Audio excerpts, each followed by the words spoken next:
بسم اللہ الرحمن الرحیم۔ السلام علیکم۔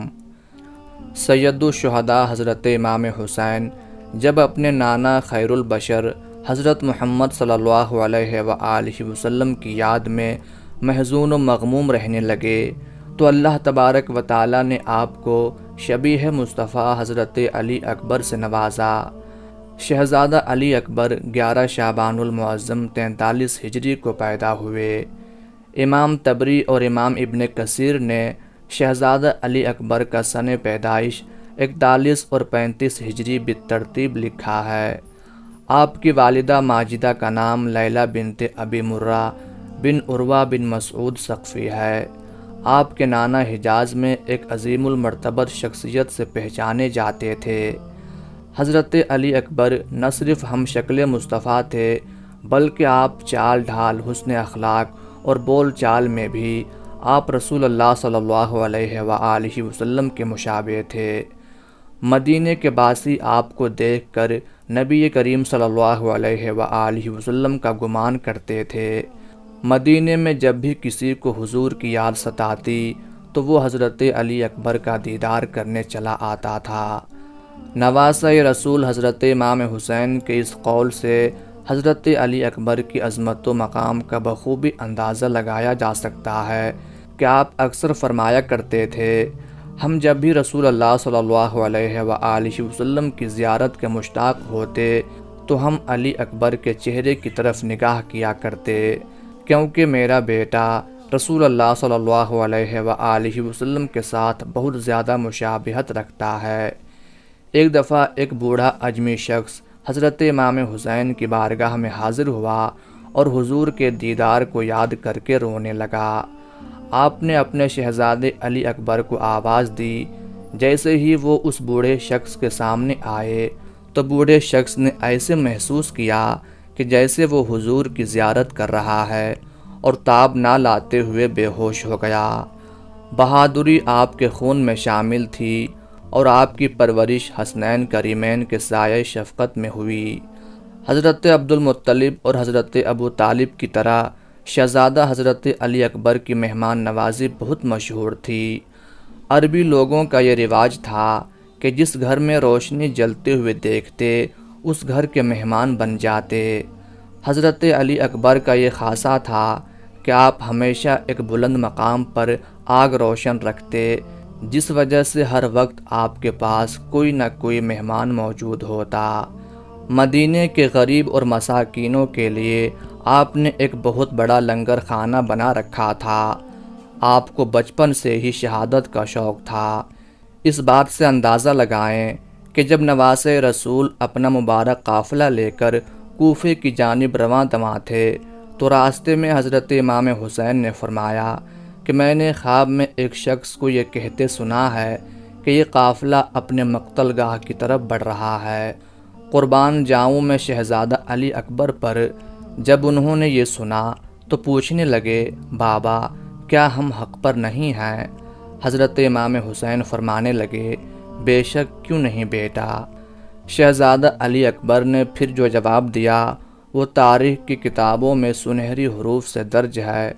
آپ فرمانے لگے، جب ہم حق پر ہیں تو پھر ہماری شہادت بھی یقینی ہے، مرنے سے کوئی خوف نہیں۔ چونکہ حضرت علی اکبر کی آواز مبارک بھی اپنے جد امجد نبی مکرم صلی اللہ علیہ وآلہ وسلم کے ساتھ ملتی تھی، اسی لیے نواسہ رسول حضرت امام حسین اکثر اپنے بیٹے علی اکبر کو ہی اذان دینے کا حکم دیتے۔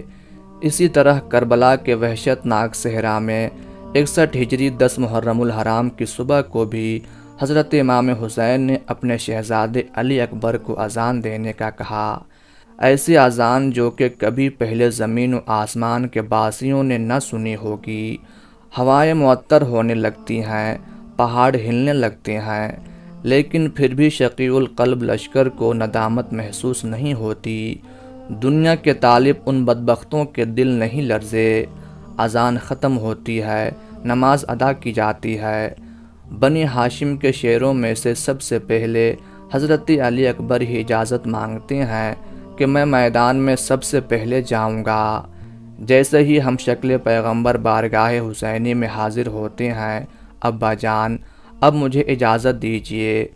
حضرت امام حسین نے ان کی پیشانی پر الوداعی بوسہ ثبت کرتے ہوئے جواں سال بیٹے کو سینے سے لگا لیا اور بیٹے کو حسرت بھری نظروں سے دیکھا اور دعائیں دے کر مقتل کی طرف روانہ کیا کہ بیٹا جاؤ، اللہ کی راہ میں اپنی جان کا نذرانہ پیش کرو۔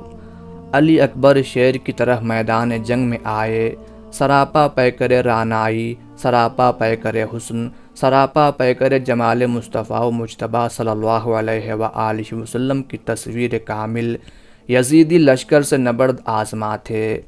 جب حضرت علی اکبر میدان جنگ میں جا رہے تھے تو فرما رہے تھے، میں علی حسین ابن علی ہوں، رب کعبہ کی قسم ہم ہی رسول خدا کے نزدیکی ہیں۔ علی اکبر جب میدان میں جاتے ہیں تو امام عالی مقام حضرت امام حسین فرماتے ہیں، اے اللہ گواہ رہنا، ابھی جو جوان میدان میں گیا ہے وہ تمام لوگوں میں سب سے زیادہ رسول خدا سے مشابہ ہے، اسے جلد سے جلد اپنے نانا رسول خدا کے ہاتھوں جام کوثر سے سیراب کرنا۔ نواسۂ رسول حضرت امام حسین مقتل کی طرف بڑھے کہ اپنے بیٹے کی جنگ کا نظارہ کریں کہ وہ دشمن پر کس طرح جھپٹتا ہے، لیکن لشکر یزید میں اتنا گرد و غبار چھایا ہوا تھا کہ امام عالی مقام داد شجاعت دیتے ہوئے علی اکبر کو نہ دیکھ سکے۔ امام عالی مقام آرزو مند تھے کہ دیکھیں میرا بیٹا کس طرح راہ حق میں استقامت کا کوہ گراں ثابت ہوتا ہے، کس طرح یزیدی لشکر پر وار کرتا ہے۔ شجاعت حیدری کے پیکر علی اکبر برق رات بن کر یزیدی عساکر پر حملے کر رہے تھے، صفیں کی صفیں الٹ رہے تھے۔ لشکر یزید جس طرف دوڑتا امام عالی مقام سمجھ جاتے کہ علی اکبر اس طرف داد شجاعت دے رہا ہے۔ اسی طرح سمتوں کا تعین ہوتا رہا، یزیدی سپاہی واصل جہنم ہوتے رہے۔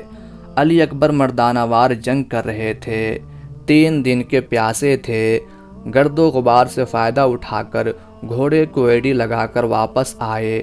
عرض کی، ابا جان اگر ایک گھونٹ پانی مل جائے تو تازہ دم ہو کر بدبختوں پر حملہ کروں۔ فرمایا، بیٹا میں تمہیں پانی تو نہیں دے سکتا، میری زبان کو چوس لو۔ امام عالی مقام کی اپنی زبان خشک ہے۔ امام عالی مقام نے اپنی زبان مبارک علی اکبر کے منہ میں ڈال دی کہ بیٹا اسی طرح نانا جان اپنی زبان میرے منہ میں ڈالا کرتے تھے، شاید وہ میرے منہ میں اپنی زبان آج کے دن کے لیے ہی ڈالتے تھے۔ علی اکبر نے اپنے بابا کی سوکھی ہوئی زبان چوسی، ایک نیا حوصلہ اور ولولہ ملا، پلٹ کر پھر لشکر یزید پر حملہ کیا اور بہت سے دشمنوں کو جہنم واصل کیا۔ اچانک لڑتے لڑتے آواز دی، ابا جان مجھے تھام لیجئے۔ حضرت امام حسین سمجھ گئے کہ جواں سال بیٹے کی شہادت کی گھڑی آ گئی، دوڑ کر علی اکبر کی طرف آئے، قریب ہو کر دیکھا تو ہم شکل پیغمبر علی اکبر زمین پر تھے۔ لشکر یزید کے کسی بدبخت سپاہی کی برچھی علی اکبر کے سینے میں پیوست ہو چکی تھی۔ یزیدی لشکر جیت کے نعرے بلند کرتے ہوئے واپس لوٹ گئے۔ امام عالی مقام زمین پر بیٹھ گئے، اپنے زخمی بیٹے کا بوسہ لیا۔ جسم زخموں سے چور ہے، کوئی جگہ نہیں جہاں تلوار کا نشان نہ ہو۔ حضرت علی اکبر نے کہا، ابا جان اگر یہ برچھی میرے سینے سے نکال دیں تو پھر دشمن پر حملہ کروں۔ امام عالی مقام نے ایک دفعہ بیٹے کے سینے میں لگی برچھی کو دیکھا اور ایک دفعہ آسمان کی طرف نظریں اٹھائیں، جیسے کہہ رہے ہوں کہ یہ کام تو بیٹے پر چھری چلانے سے بھی زیادہ مشکل ہے۔ لیکن تاریخ گواہ ہے کہ حضرت امام حسین نے اپنے بیٹے ہم شکل مصطفیٰ شہزادہ علی اکبر کے سینے سے جب برچھی نکالی تو خون کا فوارہ آپ کے چہرے اطہر پر پڑا۔ ادھر شہزادے نے آخری آہ بھری اور روح قفس عنصری سے پرواز کر گئی۔ راوی لکھتے ہیں کہ 10 محرم کے دن حضرت امام حسین کی عمر مبارک 56 برس 5 ماہ اور 5 دن تھی اور کوئی بھی بال سر مبارک پر اور داڑھی مبارک کا سفید نہ تھا۔ لیکن جب جوان بیٹے علی اکبر کا جسد مبارک بازوؤں میں سمیٹا تو سر انور اور ریش مبارک کے سارے بال سفید ہو گئے۔ جوان بیٹے کی شہادت نے باپ کو غم سے نڈھال کر دیا تھا۔ امام ابن عساکر نے حضرت امام حسین سے روایت کی ہے کہ حضور صلی اللہ علیہ وآلہ وسلم نے ارشاد فرمایا، گویا کہ میں ایک سفید داغوں والے کتے کو دیکھ رہا ہوں جو میرے اہل بیت کے خون میں منہ مار رہا ہے۔ اسی طرح محمد بن عمرو سے روایت ہے کہ ہم حضرت امام حسین کے ساتھ کربلا میں موجود تھے کہ جب شمر کا سینہ ننگا ہوا تو نواس رسول فرمانے لگے کہ رسول اللہ صلی اللہ علیہ وآلہ وسلم نے فرمایا تھا کہ گویا میں اس سفید داغوں والے کتے کی طرف دیکھ رہا ہوں جو میرے اہل بیت کے خون میں منہ مار رہا ہے، اور شمر برس کے داغوں والا تھا۔ ناظرین، اب آپ خود فیصلہ کریں کہ کیا لشکر یزیدی میں شامل کسی بھی شخص کو انسان کہا جا سکتا ہے؟ اللہ اکبر، کیسے کیسے ظلم ہوئے ہیں کربلا میں۔ اللہ پاک مجھے اور آپ کو حضور صلی اللہ علیہ وآلہ وسلم اور ان کی آل پاک سے بے شمار محبت عطا فرمائے، آمین یا رب العالمین۔